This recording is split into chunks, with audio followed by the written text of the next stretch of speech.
the most Nietzschean living figure to date, that I'm aware of. Somebody who essentially came out of the primordial ooze and catapulted to the top is Andrew Tate. And I don't think people truly understand. Look, this is no man's land. I think there's very few people out there who actually perceive the brilliance of that meteoric rise, and it's not what you think.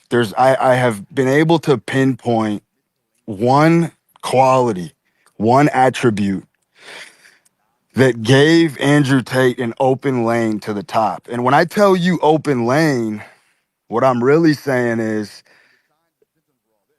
no man's land. Like mothers were taking traffic cones out of the way and saying, here you go, buddy. Open highway, open march, no competition. And he carved out that open lane, and I'm going to tell you why. All right. Let's go back into some historicity. Let's dissect a couple things. Okay. The style, and I've mentioned this before, but we're going to go a little bit deeper. The style of marketing that you see spurn out of the WWE, the World Wrestling Federation. Okay. Those characters, the kind of psycho pomp, the arrogance, Shawn Michaels getting a microphone, telling you he's the sexiest man alive, right? Over and over again. Even his music, his entrance music, when he would come out, I'm a sexy boy. He would pick up a microphone and just tell you over and over and over again how wonderful, how delightful, how perfect, what a specimen he is. And that created a gravitational beam, much like Andrew Tate. Do you guys understand this? Let's flesh this out. Let's get down to the heart of the matter. There was a tweet that I said 2 years ago, and it was controversial. But I said, as a man, the sweet spot for looks is you really actually want to be a physical 5 or 6 in looks. Average looking man, average build as a man, gives you 100 times more upside than any other mother. And I'm going to tell you why.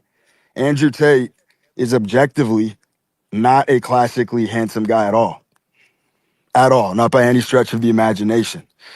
Now, let me tell you something, and this went over everybody's head. This man would flip open a camera and tell you over and over and over again, repeatedly, that he is the sexiest man alive. He's the sexiest man in the world, and nobody batted an eyelash. It wasn't even cringy. It wasn't even cringy because that kind of arrogance and machismo works very well when you're not the thing you claim you are. This is very important. If you are a classically handsome, good looking dude, there is 0% chance you can pull that off. There is no way you can step in front of the camera. Brad Pitt, picture Brad Pitt going up on stage and telling you how sexy and attractive he is. It would be the cringiest thing you've ever seen in your entire life. People would recoil because you can never name what you are. You can only name what you're not, and then people will believe it.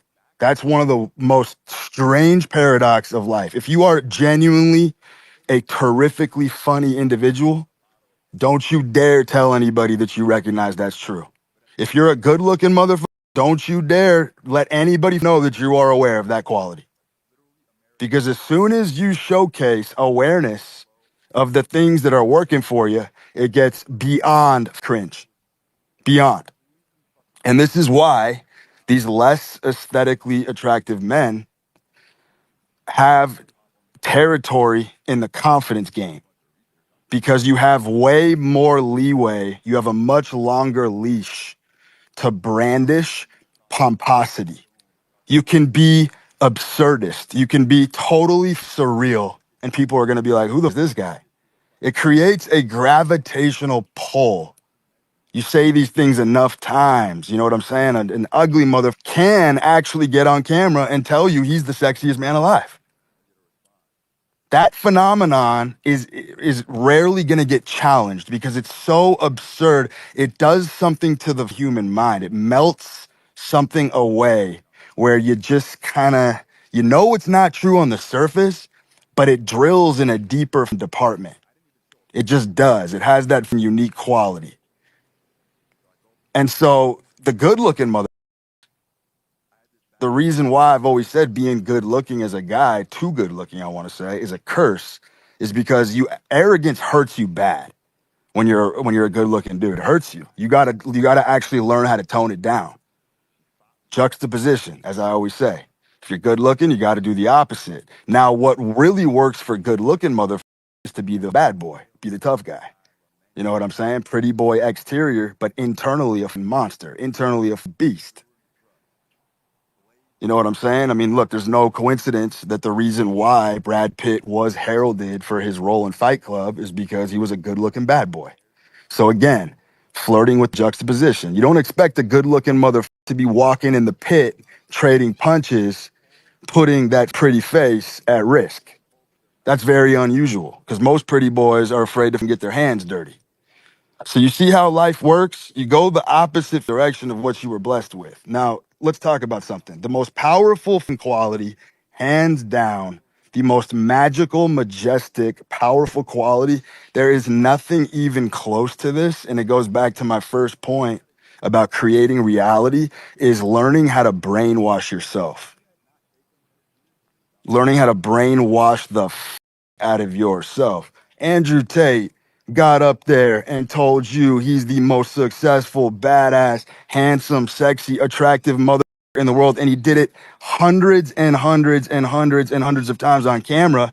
Now, for you math wizards, imagine how many times, how many iterations he had to hammer that in his own head to dig those grooves and dig those trenches in the brain to where the brain actually starts to apprehend that this is now the truth.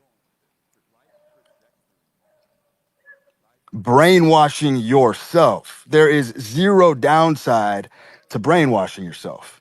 But here's the deal. It only works effectively when it's in conjunction with a ton of action behind it.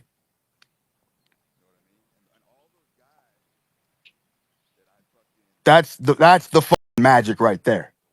It's and I kid you not, I don't think the average person can really even comprehend the level of brainwashing that you actually do have to inflict on yourself to be successful.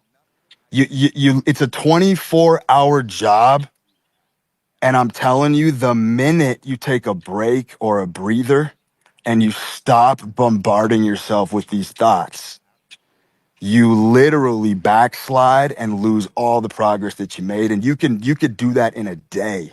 You could unweave, years of brainwashing just by taking your eye off the ball and letting yourself relax for a day and lose all that progress. That's why success is so tough, by the way. Because here's what happens. This mechanism is very powerful. Here's what happens. You brainwash yourself so much that once you actually make it come true and once the material comes your way and once you've actually materially realized the bullshit that you're feeding yourself every day, you no longer need to rely on the brainwashing because the material now carries you. This explains why early creators are at their very best when they don't have anything because they have to stir up their own wins. You see? They have to stir up their own winds. When there's no weather, when there's no chaos, they have to blow on things. They have to constantly stir up wind. They have to whip up weather out of nothing to continually find a way to drift and coast on their own fumes. It's a process of constantly huffing your own fumes that you're creating when you don't have the material to back it up. And this explains why when these creators get as big as they do, their content becomes atrocious. It becomes insufferable. It becomes almost unbearable to consume. You're like, what happened to that funny, humorous, and robust motherfucker I was listening to 2 years ago? Now he's boring.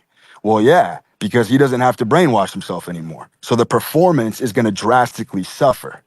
This is true for artists. It's true for anybody who's just starting out. You create this character, you brainwash the out of yourself that you're going to be the best, you're going to be the most successful motherfucker on earth. Boom, you get your smash hit. Now everything tanks because you just mentally don't have the necessity of beefing yourself up and puffing yourself up like you once did.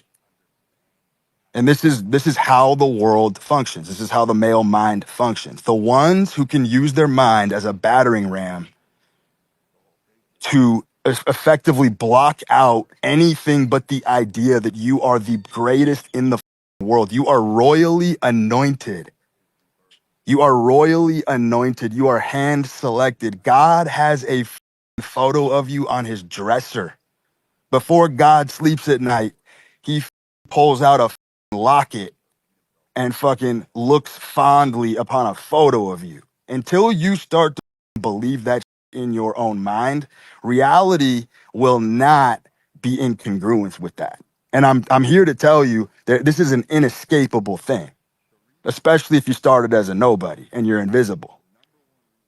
You're just gonna have to brainwash the out of yourself. And I am telling you, it is the most difficult work you can do because you're just running a jackhammer 24/7, drilling it down into the core until your brain literally has no other choice but to believe it. You have to overdose on these thoughts. You have to overdose. It should you don't understand. These motherfuckers are telling themselves, they're hyping themselves up so hard on a daily basis, it actually makes them sick to their stomach. It almost becomes like a poison because it takes that much force and it takes that much frequency to back it up and actually build those grooves. And then you know what you're doing? I just told you, you are creating a gravitational pull where people have no choice but to get sucked in like a tractor beam. You are a black hole sucking in matter from every which way.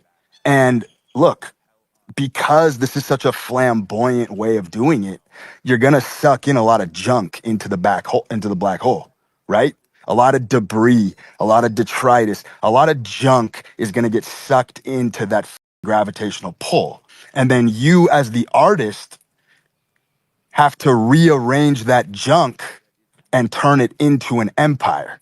This is why I've always told you I do not trust a mother who is terrified of negative energy and who wants to create a protective bubble like a woman and say, no, I can't be around negativity. No. As a man, when your tractor beam is pulling things in, you're going to have to deal with the good, bad, and the ugly. You got to suck it all in. And then you got to transmute that and turn that into a monument. Do you understand? You're going to attract a lot of junk. You're going to attract bad people, good people, everything in between. You're going to attract the entire spectrum.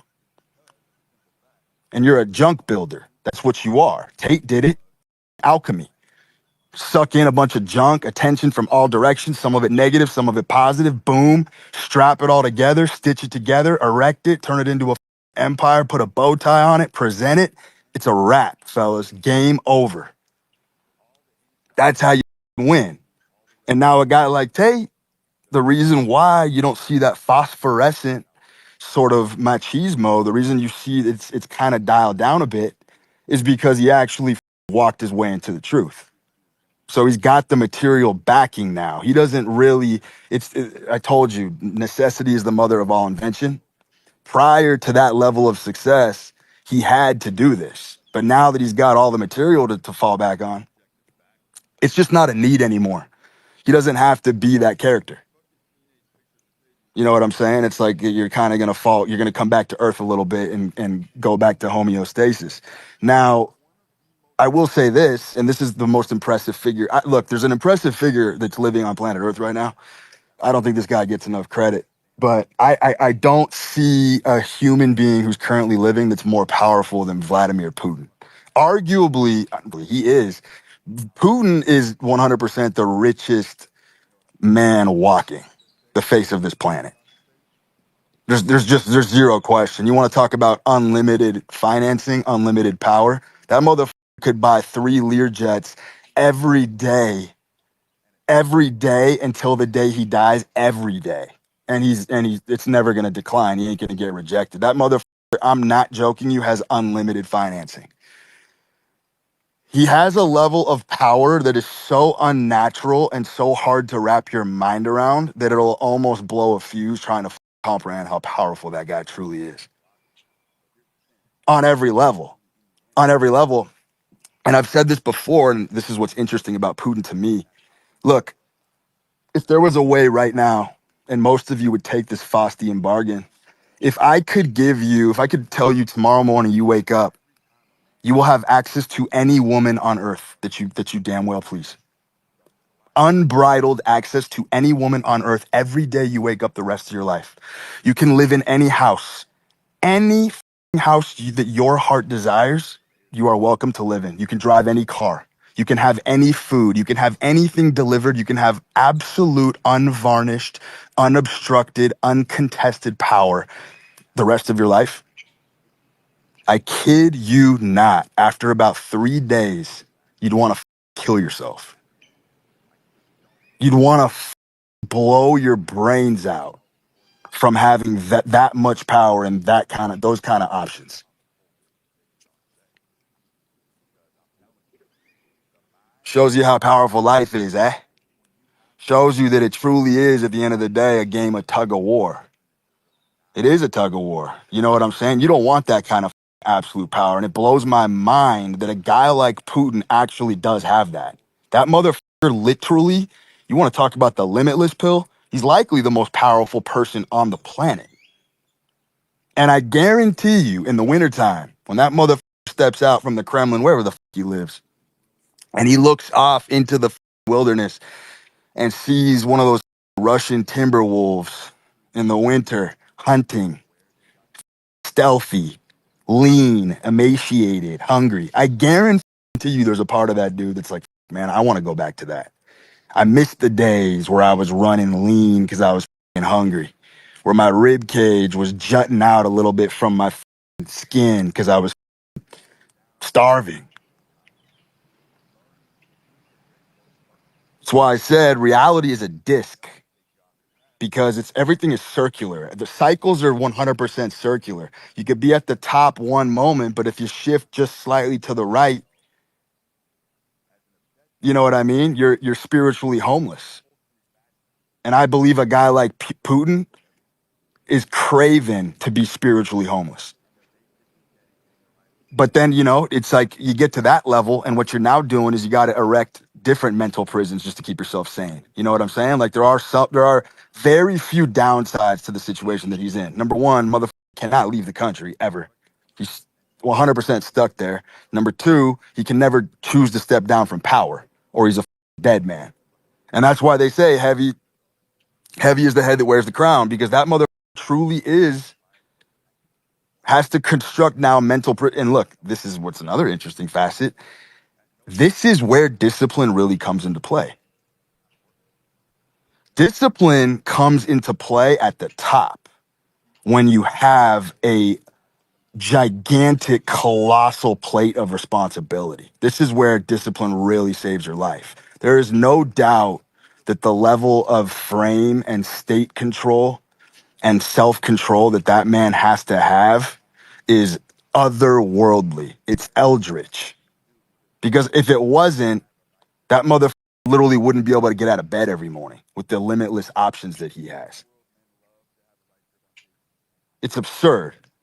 So you always got to swing wildly when you're on your way up. And then as you ascend, you can curtail and you can temper the beast within you through discipline. There's no doubt that the key to sustained success is discipline, right? It's just a very, very, very bad method when you are not where you want to be yet. Doesn't go very far. Skills don't mean jack. There's a lot of very talented motherfuckers who look, everybody's like this, right? Everyone is wonderful, delightful, comfortable around their loved ones. Everybody is. Everybody is lovely, delightful around their loved ones, but how many motherfuckers can actually shine in the arena? How many? Very, very few. And that's where all the glory goes to. Everything is about the performance. It's not about the skill at all. And that's why if you readily ascertain why you're good at what you do, you got a Schrodinger's cat on your hands. It's the most wild thing I've ever seen. And look, there's a lot of content in the unconscious mind that once they fizz and bubble up to the surface, they also dissolve. So it's like a lot of times when you saliently put focus on something that is beneficial to you, you actually end up dissolving it. It loses. It's like putting Alka-Seltzer in water. You know what I'm saying? You got a 10-minute half-life and then it's disappeared for life. And that's why I said I don't think it's wise for men to examine the contents of their unconscious mind. There are there are there are zombies. There are zombies and there are, you know what I'm saying? Like you don't, as a man, you don't have to be a necromancer. You don't have to disinter every corpse in your past in order to make progress. Some of that shit needs to just stay where the it is because you trust that your nature and your instincts are suppressing things that don't matter. I cannot tell you or reverse engineer anything that I'm good at. I've never actively consciously worked on a skill in my entire life, ever. I have zero clue why I'm good at anything that I do, and I don't give a fuck. I don't care to understand why. I just follow my natural inclination. And look, this is what I was telling mother. If you get to problems in life or you are trying something new or new activity and you're really, really horrifically bad at it and it feels like tremendous work and you got to psych yourself up and you got to do all these song and dances and rituals just to get yourself hyped up to go do it, you are 100% working on the wrong thing. Because the things that you're good at naturally are a pleasure to do. You know what I'm saying? And that's been my whole life strategy. I tried music, hated it, scrapped it. Everything that I tried that I didn't get a sense that I could be proficient at this in a relatively quick time, I just fucking guarded it and kept it moving. There's no reason to sit there and belabor yourself over things that you want to get good at that you're not naturally good at. It just doesn't make any sense. It doesn't make any sense, but people waste years of their life to become barely proficient at things that they're just not naturally wired to do. Like every man has a foundation with an edge. There's a foundation that has been given to you in some sort of divine providence. Every man has an edge. But if you can't cook on your fire and you can't lean into your edge, look, this is why a lot of people won't understand this, but I am actually pro prescription medication. I actually am pro because there are a lot of people who don't know how to handle their edge. It just creates way too much self-destruction and they're literally going to kill themselves because they haven't learned how to cook on that fire. What prescription drugs do is they swap out the foundation completely. They swap it out. So someone with a foundation that has a very pinpointed edge, the prescription medication comes in and swaps it. So that person can actually have a chance. Of course, they're going to be in a semi-zombified state, but at least they have a chance of living some sort of semblance of a normal life. Because look, that's the whole point of my content, right? And of course, not everybody's going to know how to lean into their edge. Most people are going to burn the out of themselves, third degree. And for those people, I believe it's an adequate solution to swap out the foundation at a certain point. You know what I'm saying? Like if you've been drinking and doing drugs and for 25 years and you still have made nothing of your life, might be time to swap that foundation. Look, I've always kind of had this kind of like rotating thought in my head. It's just been kind of like a circular theory that I've with. I kind of mean it in jest, but I kind of don't. I've always said being a billionaire is easier than being a millionaire because the path to millionaire is too clogged. Do you understand? The path to millionaire is too clogged. Everyone's gunning for millions. And so, of course, to a degree, I'm being hyperbolic, right? But there is some actual truth in what I'm saying. Like the path to billions is actually easier than millions. Like there is a ring of truth to that. And that's why I use the Tate example, because I'm telling you, man, someone shot a magnesium flare into the sky, removed the traffic cones, and said, walk on down the red carpet, buddy. And he Hollywooded his way to his position. 100% uncontested. How many motherfuckers do you know who can open a camera right now and tell you they are the sexiest man alive thousands of times and get millions of people to believe it? How many people can do that? That was his number one most powerful trait in ascendancy. Way better than any other talent, the humor, the delivery, the funniness. It was that right there. I am positive that it was that level of bravado and confidence that was the gravitational pull. He got millions of people to believe that that's true. There you go. Architected reality. If millions of people believe it's true, how the can you argue it's not? Mm-hmm. See what I'm saying? So that was an open Yeah. lane Yeah. to the proverbial billions, totally unclogged. A lot of these guys who reach success will literally, there's a natural human instinct to launch decoys and deter people from doing what you did. That's why a lot of very successful people give patentedly terrible advice to other people. Because there is a human instinct in psychology to preserve your tribe, preserve your wealth, and preserve your methods. And so these guys, I don't even think it's conscious. I think unconsciously, a lot of these big killers will give you terrible, terrible advice that they didn't even use themselves to get to the top. What the is Kanye West talking about going your ego? Okay. He's a walking ego. Yeah. He's a fucking walking ego. I just think there's a self-preservation thing that comes in when people put in the sweat equity and the work and they've gotten to the top. They're like, you know what? Let me just around here, lob some bombs, throw some grenades, throw some people off, spread bad cultures, whatever. I just think people have that natural inclination to do that.